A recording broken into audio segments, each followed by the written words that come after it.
నేను 40 ఏళ్ళలో ఉన్నా కోళ్ళలో. నాకు ఆ పిచ్చ, బ్రీడింగ్ పిచ్చ, సేల్స్ పిచ్చ లేదు. అవి వాళ్ళు సేల్స్ చేస్తారు కాబట్టి వాళ్ళు దాని మీద దృష్టి ఎక్కువ పెడతారు.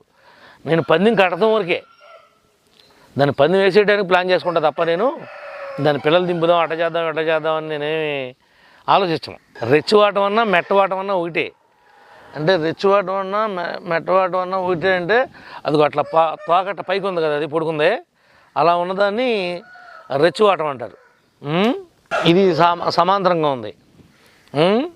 అవన్నీ మీరు పెరుగు టైప్ అని, ఆ టైప్ అని, ఈ టైప్ అని ఆ గుడివాడ మాస్టర్కి బాగా తెలుసు.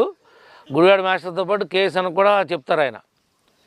ఈ పెట్టకి, ఈ పుంజుకి, దీనికి బ్రీడింగ్ చేపిస్తే ఈ పిల్లలు వస్తాయి, ఇలాంటి రంగులు పుడతాయి, ఈ విధంగా పోట్లాడతాయని వాళ్ళు దాని మీద వాళ్ళు ప్రాక్టీస్ చేస్తారు. వాళ్ళు